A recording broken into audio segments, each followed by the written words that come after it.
오늘은 사랑의 법 두 번째 시간입니다. 지난주에 맥주 감사절 지내서 그 전주에 사랑의 법 첫 번째 시간을 가졌고요. 이제 이어서 두 번째 시간인데 원수를 사랑하라 라고 하는 이 말씀입니다.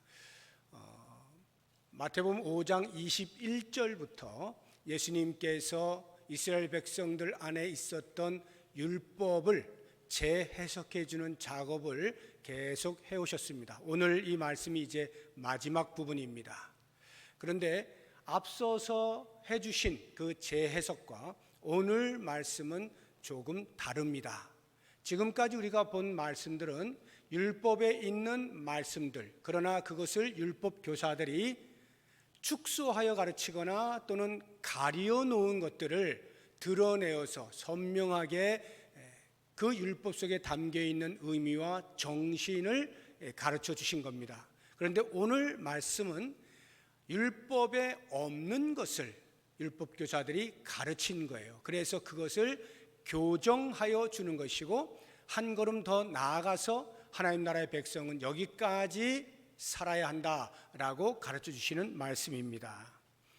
율법 교사들이 가르친 내용은 43절을 보시면 내 이웃을 사랑하고 내 원수를 미워하라는 것입니다. 이스라엘 백성들에게 이웃은 사랑하고 원수는 미워하라고 가르쳐 온 거죠. 그러니까 그 말씀을 들은 백성들은 열심히 이웃을 사랑하려고 노력을 하였을 것이고, 또 원수에 대해서는 미워하는 것에 대하여 조금의 자괴감을 갖지 아니하고 그렇게 오히려 해야 되는구나 라고 하면서 살아왔을 것입니다. 이 부분에 대해서 예수님은 그렇지 않다라고 하는 것입니다. 실제로 율법에 원수를 미워하라고 명시해 놓은 것은 한 군데도 없습니다. 오히려 그 반대되는 개념의 말씀들이 있을 뿐입니다. 우리 한번 찾아보겠습니다. 레위기 19장 18절 말씀 우리 같이 한번 읽어봅니다.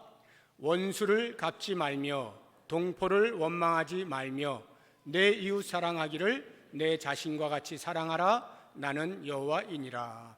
원수를 갚지 말라, 이렇게 명시를 해놓고 있죠. 심지어는요, 원수에게 속한 원수의 소유인 짐승에 대해서까지 이렇게 말합니다.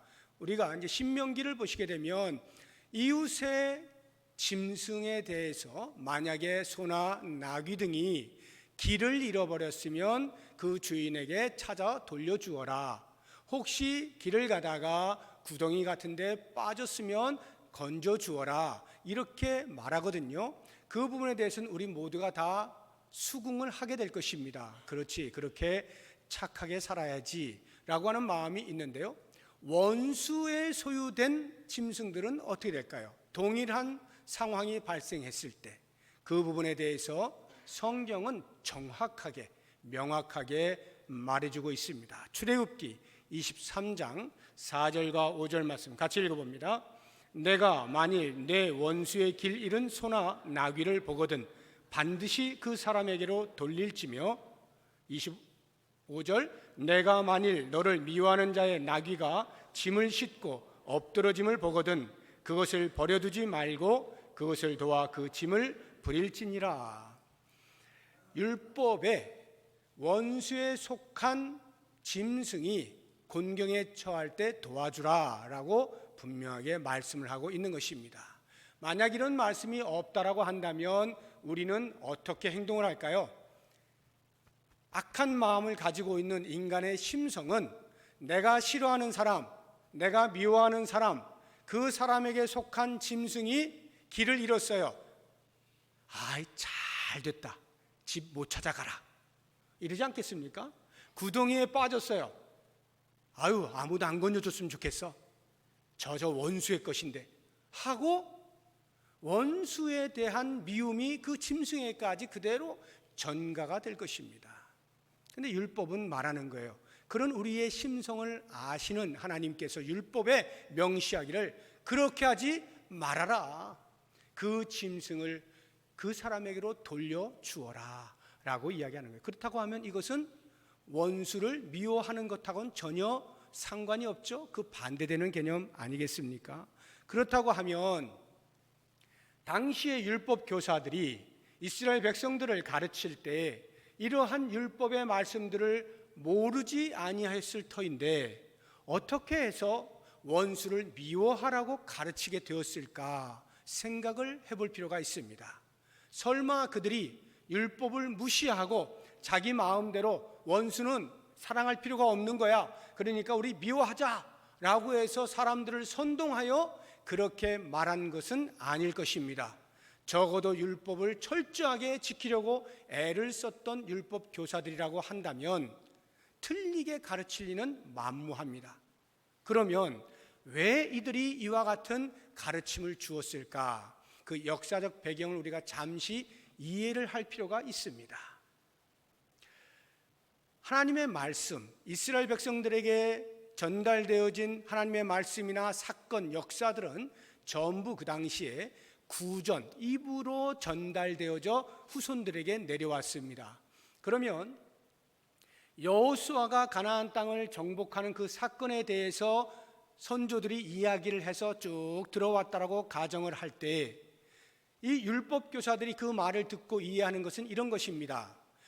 하나님께서 여호수아에게 가나안 땅에 들어가게 되거든 너는 그 땅에 있는 모든 족속들을 다 진멸하라. 그들에게 속해 있는 모든 것을 다 진멸하라. 손대지 말아라. 이렇게 말씀하시거든요. 그러한 말씀들을 듣고 이렇게 내려온 율법 교사들의 마음속에는 그렇구나. 하나님께서 원수는 용납하지 않으시는구나. 원수는 미워하게 하시는구나. 원수는 죽이도록 말씀하셨다. 이러한 이해를 하게 된 것이죠. 실제로 하나님께서 그 가나안 족속들을 전부 진멸하라라고 명령을 하신 것은 그 사람에 대한 이야기라기보다는 가나안 땅에 만연해 있는 관영한 죄, 그 죄를 없애라라는 뜻입니다. 즉 하나님의 약속의 땅에 하나님의 거룩한 백성이 들어와서 그 죄로 관영한 땅을 거룩하게 바꾸어내야 되다 보니까 모든 죄의 근원들을 다 잘라내라 라고 하는 것입니다. 섞이지 말아라. 구별되게 살아라. 이러한 차원에서 모든 족속들을 다 진멸하라 라고 말씀한 것인데 그 핵심은 놓치고 사람을 다 죽이라 그랬다. 우리 아닌 이방인은 전부 원수니까 하나님이 다 죽이라 그러셨다. 이렇게 이해를 하고 가르쳤다라고 하는 것입니다. 시편에 보게 되면 많은 시인들이 원수에 대하여 하나님 저 원수 좀 어떻게 좀 해주세요 라고 탄원하는 그러한 탄식시들이 상당히 많이 나옵니다. 그것을 보던 사람들이 이야기하기를 원수에 대해서는 하나님께서 반드시 징벌을 내리실 만큼 우리의 마음속에 미움을 가지고 있어도 된다라는 생각을 하는 겁니다. 즉 그 시인들이 이야기하고 있는 원수에 대한 신원이 개인적으로 적용을 하게 된 거예요. 하나님 저 사람이 나한테 너무 못되게 구는데 저 사람 좀 어떻게 해주세요. 아주 못됐어요. 이러한 시로 이해를 했다는 거죠. 그런데 실제로는 그런 시가 아닙니다.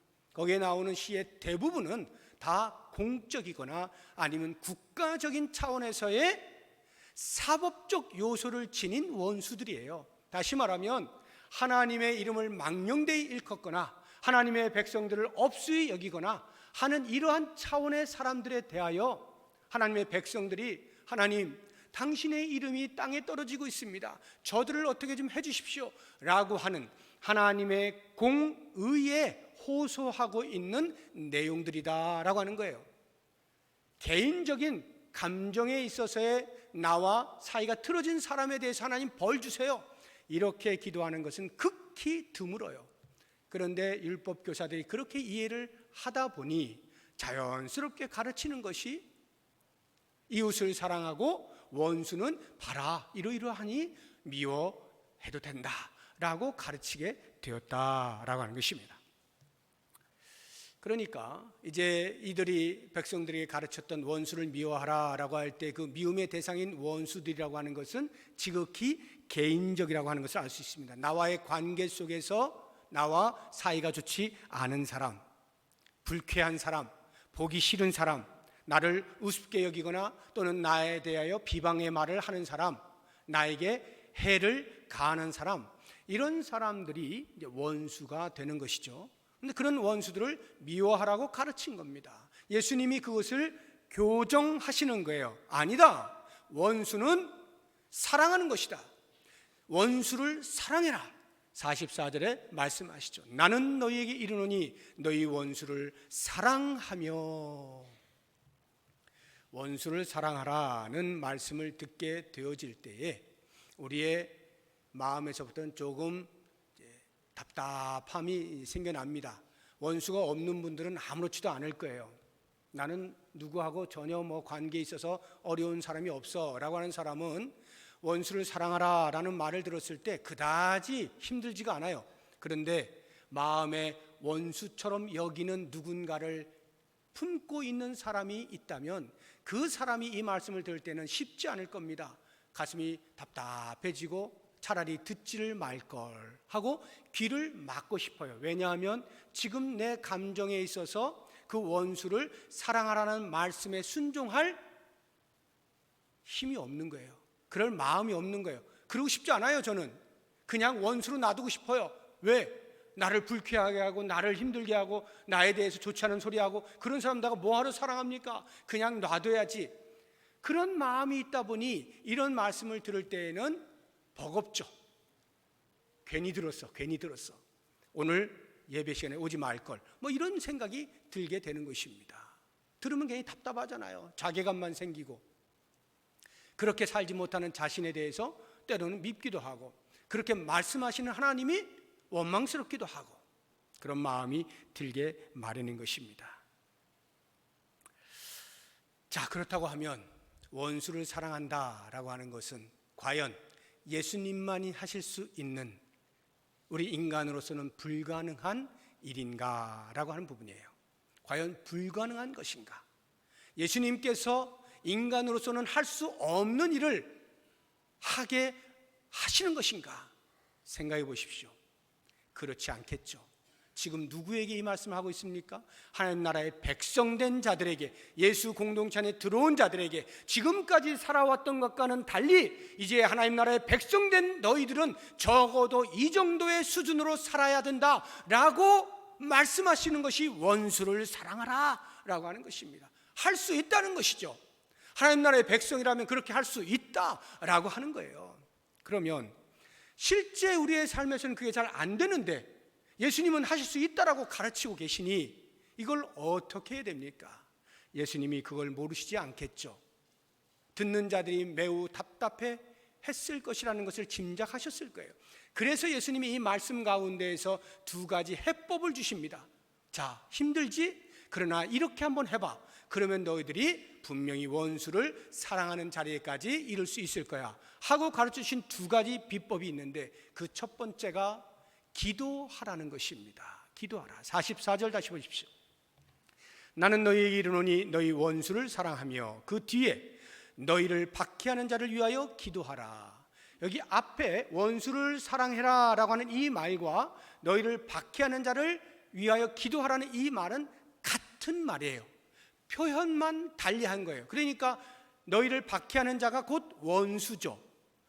박해하는 자를 위하여 기도하라는 말은 원수를 사랑한다는 말이에요. 기도한다는 것이 곧 사랑한다라고 하는 말이 되는 것입니다. 그러면 우리는 과연 기도하는 것이 사랑의 행위가 될 수 있느냐라고 하는 부분에 대해서 의아심을 갖게 되는 것입니다. 여기에서 저는 그럴 수 있다라고 하는 것을 말씀드리기 위해서 여백이라고 하는 개념을 좀 설명을 드리려고 해요. 여백.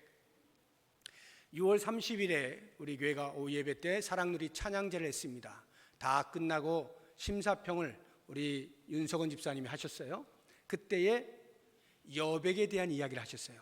저는 개인적으로 여백을 좋아합니다 라고 하는 말씀을 하셨습니다. 그때 제가 뒤에서 앉아서 들으면서 저도 그렇습니다 이랬거든요. 저도 여백을 참 좋아하는 사람입니다. 그 당시에 제가 탁 떠오르는 것이 제가 이 여백이라고 하는 것을 주제로 해서 목회 칼럼을 썼던 기억이 나더라고요. 그래서 제가 뒤져보니까 2011년도 8월 7일에 썼던 것인데, 여백의 미라고 하는 제목을 달고 제가 칼럼을 하나 쓴 것이 있습니다. 그걸 제가 쭉 이렇게 읽어봤어요. 제 마음이 그대로 담겨 있는 것이죠. 여백이라고 하는 것, 어떤 그림에, 캔버스에 그림을 꽉 차게 그릴 수도 있고, 어떤 사람은 조금 이렇게 여백을 두고 그릴 수도 있겠죠. 악보를 그릴 때에 처음부터 끝까지 아주 현란하게 그러한 박자와 비트를 가지고 그렇게 악보를 그리는 사람이 있는가 하면 좀 느긋하니 중간중간 쉬어가면서 그렇게 악보를 그리는 사람도 있을 것입니다. 무대를 사용할 때에도 꽉 차게 사용하는 것을 좋아하는 사람이 있는가 하면 어떤 사람은 좀 한 군데 적당히 비워두는 것을 좋아하는 사람이 있을 수도 있습니다. 다 사람의 성향에 달려 있는 것인데요, 저는 여백을 참 좋아하는 사람입니다. 그래서 제가 청년 시절에 그 당시에는 이 복음성가집, 요즘은 다 책으로 인쇄돼서 나오지만 그 당시에는 직접 만들었습니다. 다 그 악보를 그리고 거기다가 글씨를 쓰고 그림을 넣어가면 사파를 넣어서 그래가지고 책을 복음성가집 해가지고 이렇게 만들었거든요.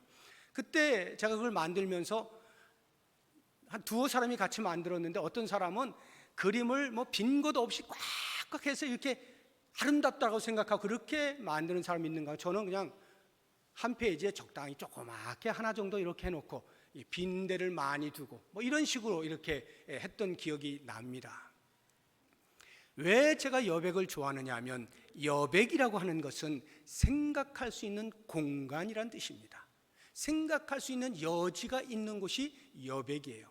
그래서 우리 청년들 혹시 계시면은 뭐 요즘이야 그런 뭐 연애 편지 쓰는지는 모르겠습니다만, 혹시 연애 편지를 쓰게 되면 처음부터 끝까지 누구야 나 너 좋아해 하면서 이래서 좋고 저래서 좋고 막 쫙 해서 꽉 차게 이렇게 보내는 경우도 있겠지만, 어떤 경우에는 누구야 내 마음 알지 하고는 점점점점점점 하고는 제일 밑에다가 알지 하고 딱 보내는 거예요.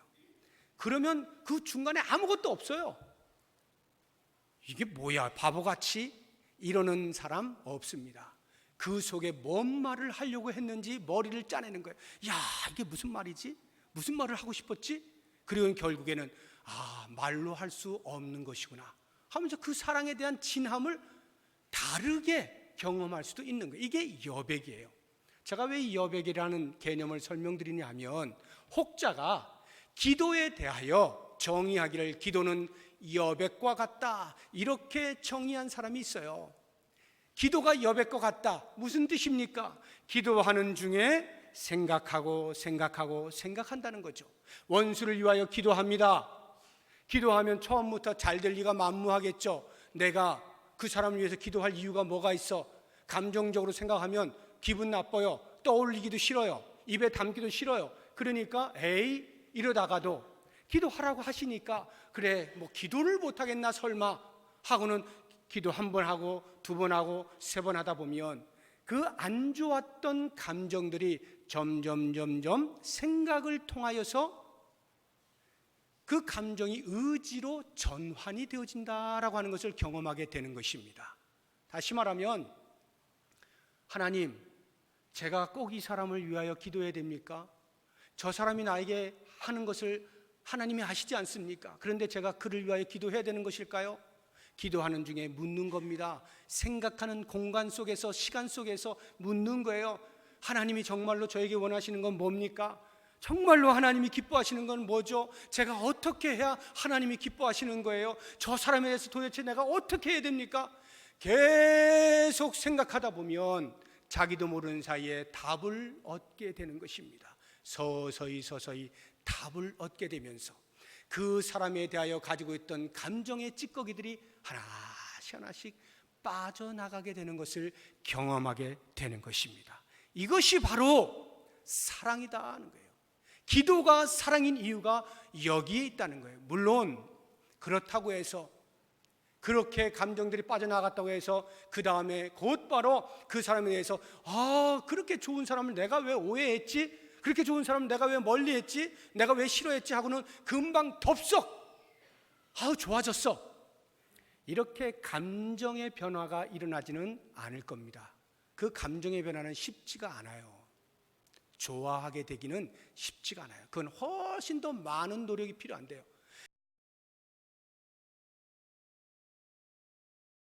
의지를 동원해서 저 사람에 대하여 내가 미워할 이유가 없는 것에 대한 그 좋지 않은 감정의 찌꺼기들을 버려야 될 당위성에 대해서 하나씩 하나씩 기도하는 가운데에서 알아가는 거예요. 그러면서 그것이 곧 그 사람에 대한 사랑이다라고 하는 것을 깨달을 수가 있다라고 하는 것입니다.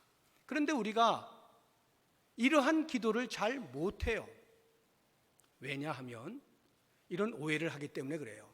사랑하는 것은 곧 좋아하는 것과 같다라고 하는 오해를 하기 때문에 그렇습니다. 이미 말씀을 드린 것처럼 좋아한다는 것은 감정의 기반을 둔 것입니다. 사랑한다라고 하는 것은 감정뿐만이 아니라 의지의 기반을 둔 거예요. 하나님께서 말씀하셨으니 그 말씀을 붙잡고 내가 순종하여 기도한다라고 하는 의지적 요소가 발동되어질 때에 거기에서 사랑이라고 하는 것이 꽃피어지게 되는 거예요. 그런데 그것이 쉽게 감정으로 그래서 좋아하게 되는 것까지 넘어가지지는 잘 않는다 이 말이에요. 그 넘어가지지 않는 것 때문에 이것은 나의 기만이다, 나의 위선이다, 내가 그 사람을 좋아하지 않는데 무슨 사랑한다는 말을 한단 말인가 라고 착각을 하는 거예요. 좋아하는 것이 사랑하는 것이, 사랑하는 것이 좋아하는 것이라 착각을 한다 이 말이에요. 나중에 보시면 아시겠지만 우리 하나님도 그러시지 않았어요. 비록 좋아하는 감정에까지는 미치지 못한다 할지라도 내 마음에서부터 미움은 얼마든지 몰아낼 수가 있어요. 원수를 사랑하라 라고 하는 것을 실천할 수가 있다라고 하는 것입니다. 그렇기 때문에 여러분, 기도하는 것 자체를 포기하지 마세요. 기도하여 시도해보는 것을 포기하지 마세요. 야, 내가 이런 감정을 가지고 어떻게 기도한다고 나를 속일 수가, 이건 나에 대한 속임이야 이건 하고 자기 감정에 충실하겠다라고 기도하기를 그쳐버리면 그 사람은 영원히 사랑할 수 있는 기회를 갖지 못하게 되는 겁니다. 두 번째로 예수님께서 가르쳐 주신 비법, 원수를 사랑할 수 있는 해법은 따라하기입니다. 흉내내기라고 하는 것인데요, 48절을 보십시오. 그러므로 하늘에 계신 너희 아버지의 온전하심과 같이 너희도 온전하라. 하늘에 계신 아버지께서 온전하시대요. 이 온전하심은 보편적 성품으로서의 온전을 말하는 것이 아니라 지금 이 문맥 속에서 원수를 사랑함에 있어서 하나님이 온전하시다라는 뜻이에요. 그런 것처럼 우리도 하나님을 따라하고 하나님을 흉내내다 보면 우리도 원수를 사랑할 수 있게 된다라고 하는 말씀입니다. 과연 그러면 하나님께서 원수에 대하여 어떠한 사랑을 보이셨길래 그것을 온전하다라고 말하고 있을까? 원수에 대한 하나님의 사랑을 우리가 한번 말씀을 통해서 엿보면 좋겠는데, 로마서 5장에 잘 나와 있어요. 5장 6절부터 한번 보겠습니다. 같이 읽어봅니다. 우리가 아직 연약할 때에 기약대로 그리스도께서 경건하지 않은 자를 위하여 죽으셨도다. 여기 연약할 때라고 하는 것은 힘이 없고 약할 때 이런 의미가 아니라 의를 행할 만한 아무런 힘이 없는 연약함을 말하는 거예요. 그러할 때 기약대로 하나님이 약속하신 대로 그리스도를 보내셔서 십자가에 못 박아 죽게 하셨다, 이런 말입니다. 우리가 의를 행할 만한 아무런 힘이 없을 때 8절을 한번 보시죠. 같이 읽어봅니다. 우리가 아직 죄인 되었을 때에 그리스도께서 우리를 위하여 죽으심으로 하나님께서 우리에 대한 자기의 사랑을 확증하셨느니라. 우리가 죄인의 자리에서 벗어날 수 없어요. 이미 죄인으로 태어났기 때문에 죄를 지을 수밖에 없는 존재로 죄와 더불어 살아가고 있어요.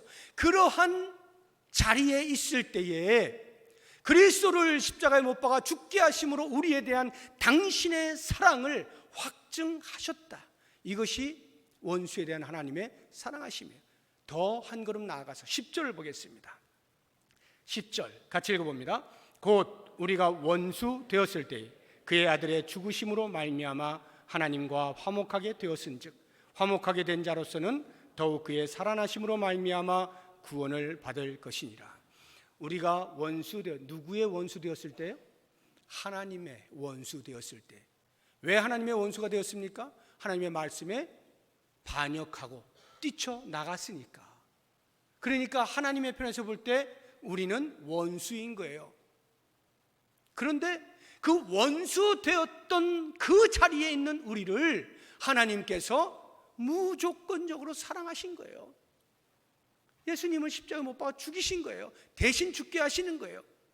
오직 하나님의 우리를 향하신 사랑만이 그렇게 하실 수가 있는데, 그 우리라는 것이 원수된 자들입니다.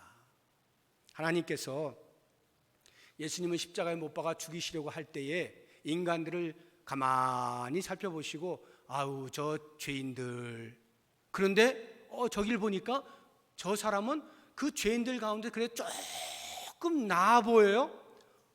어제보다 오늘이 조금 더 나은 생활을 하는 것 같아요. 그래서 하나님께서 쟤는 뭔가 기미가 보인다, 구원해 줄 만한 기미가 보이네, 야 저 정도면 그래도 뭔가 내가 손을 쓸만해 라고 해서 우리에게 구원의 손길을 펼치신 것이 아니라고요.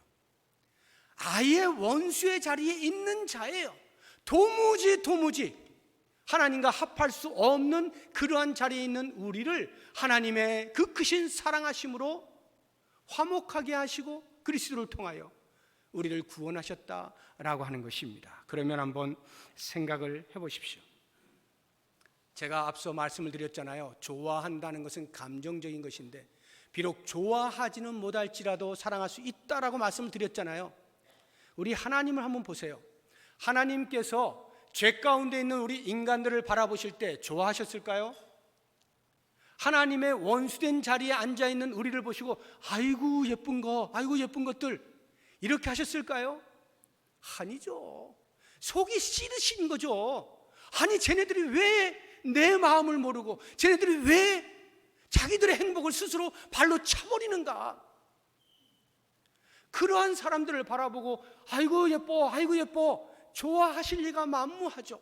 그럼에도 불구하고 그 하나님은 놀라우신 사랑으로 원수된 자들을 구원하여 주셨다. 그렇다고 하면 우리가 그 하나님의 온전하심을 계속 흉내를 내다 보면, 계속 따라하다 보면 나도 모르는 사이에 않겠느냐라고 하는 것입니다. 만약에 나를 사랑하는 사람을 내가 사랑하고 사랑할 만한 사람을 내가 사랑하고 좋은 감정이 있는 사람을 내가 사랑한다라고 가정을 하면 그것은 굳이 예수님께서 당신의 공동체에 들어온 사람들에게 말할 필요가 없어요. 왜냐하면 이건 일반인들이, 자연인들이 다 하고 있는 것이기 때문에 그렇습니다. 46절을 보십시오. 너희가 너희를 사랑하는 자를 사랑하면 무슨 상이 있으리요? 세리도 이같이 아니하느냐? 또 너희가 너희 형제에게만 무난하면 남보다 더하는 것이 무엇이냐? 이방인들도 이같이 아니하느냐? 유대인들이 볼 때 원수처럼 여기고 사람 취급하지 않는 세리나 이방인들조차도 자기를 좋아하는 사람 좋아하고 자기와 친한 사람 사랑하고 하는 것은 다 한다 이 말이에요.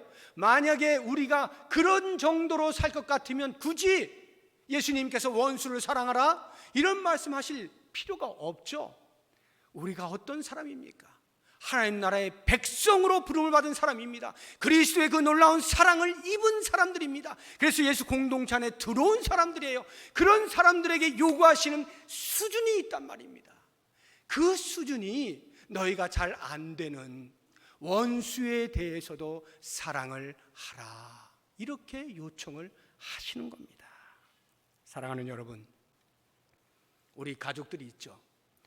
가족들 사이에서 서로 물고 뜯고 하는 사람은 많지 않겠습니다만 간혹 있는 것을 제가 봅니다. 간혹 있어요. 사람이기 때문에 감정들이 부닥치다 보면 가족 사이에서도 으르렁거리는 사람들이 없지 않아요. 그러나 그건 흔치는 않습니다. 어쩌다가 이제 그런 가정들이 있는데요. 교회 공동체를 조금만 확장을 시켜보시죠. 이 교회 공동체가 예수 그리스도를 믿는 믿음으로 모인 운명 공동체요, 가족입니다. 이미 제가 수도 없이 말씀드렸기 때문에 다 아실 겁니다. 영적인 가족들이 모여 있어요. 그런데 이 교회 공동체 안만 보더라도 벌써 가족 안의 식구들이 서로 으르렁거리는 일이 있어서는 안 될 그런 일들이 얼마나 많이 있는지 모릅니다. 여기저기에서 서로 마음을 주지 아니하고 적당히 옆으로 쳐다보면서 그렇게 원수같이 대하는 일들이 적지 않아요. 그러면 여러분, 우리는 오늘 이 말씀을 보면서 가슴을 칠 필요가 있습니다. 보통 우리는 이렇게 생각하기가 쉬워요. 아니, 원수 사랑하는 것이 어디 쉽습니까? 그냥 놔두세요. 시간이 지나면 자연스럽게 해결될 날이 오겠지요. 시간이 지나면 마음이 누그러져서 그 사람에 대하여 좋지 않았던 감정들이 해결될 날이 오겠지요. 그러면 그때 자연스럽게 다시 화해가 될 것이고 또 사이좋게 지낼 것이니 너무 인위적으로 막 화해시키려고 하지 마십시오. 너무 그렇게 하지 마세요. 그냥 놔두시면 언젠가는 될 겁니다 라고 하는 말이 얼마나 말씀에 반하는 말씀인지 저는 오늘 말씀을 보면서 깜짝 놀랐습니다. 왜냐하면 저도 순리를 좋아하는 사람이라 그렇게 너무 인위적으로 하지 말자, 순리를 따라 이렇게 자연스럽게 하자, 주로 제가 성향이 그렇거든요. 그런데 오늘 말씀을 보니까 그게 아닌 거예요.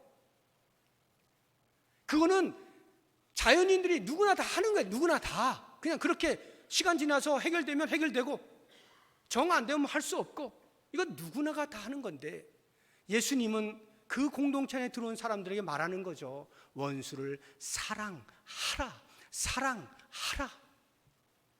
그러면서 기도함을 통하여 그것이 가능해지고 하나님이 너희에게 보여주신 그 사랑을 계속 흉내내다 보면, 따라하다 보면 가능해진다라고 말씀을 하고 있는 거예요. 우리는 이 교회 공동체 안에서 마치 내 마음속에 누군가 나와 잘 말이 통하지 않고 섞이지 아니하고 성향이 다르고 성격이 달라서 뭐 말할 때마다 부닥치고 이렇게 원수같이 여겨지는 사람이 있을 때 과연 그냥 놔두는 것이 괜찮은 것인지 오늘 말씀 앞에 겸손히 무릎을 꿇어야 됩니다.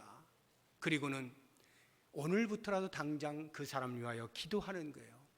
하나님, 기도하는 가운데 생각하는 공간을 통하여, 생각하는 시간을 통하여 과연 내 마음속에 있었던 불필요한 사탄이 심어놓은 그 온갖 더러운 미워하는 감정들을 다 씻어내 버려야 되는 겁니다. 그리고 나 같은 죄인을 원수 되었을 때 사랑해 주셨던 그 놀라운 하나님의 사랑 앞에 내가 고꾸라진 것처럼 나도 그 사람에 대하여 그렇게 사랑하기를 계속 흉내를 내면서 이 공동체 안에 더 이상 식구와 식구 사이에 원수지간이 있지 아니하도록 해야 할 것입니다.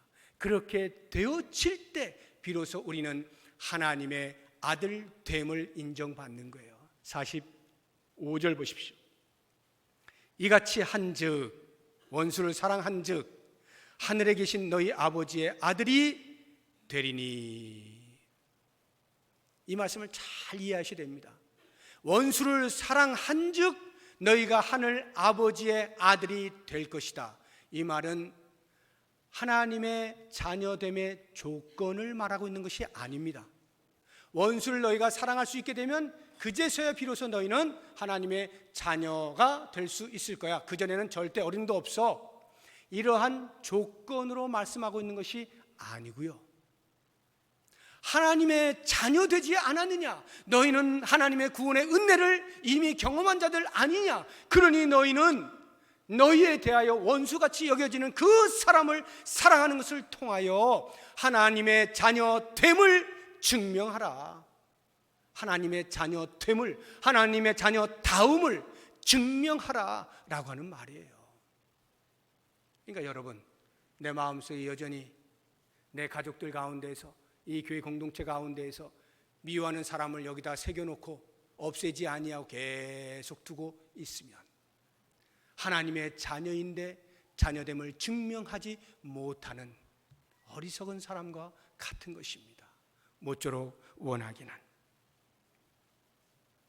예수님께서 이렇게 간절한 마음으로 당시의 제자들을 향하여 외치셨을 때 그 소리가 우리의 귀에 쟁쟁하게 들려서 하나님 나라의 수준에까지 이르기 위해서 끊임없이 내 마음의 미움의 대상인 그 사람을 향한 기도를 놓치지 아니하고 끊임없이 하나님께서 보여주셨던 그 놀라운 사랑을 따라하고 흉내를 내어서 정말로 아름다운 사랑의 공동체, 하나님이 보시기에 활짝 웃으실 만한 공동체, 그래서 우리 안에서도 서로가 서로를 바라보면서 미소가 떠나지 아니하는 그러한 사랑의 공동체 만들어갈 수 있기를 주의 이름으로 부탁드립니다. 기도하겠습니다. 하나님 아버지, 그렇게 살기를 소망합니다. 힘을 주옵소서. 기도할 수 있게 하여 주옵소서. 주님을 열심으로 따라가게 하여 주옵소서. 아름다운 사랑의 공동체 이루어가게 하여 주시옵소서. 예수님의 이름으로 기도드립니다. 아멘. 우리 다 같이 자리에서 일어나셔서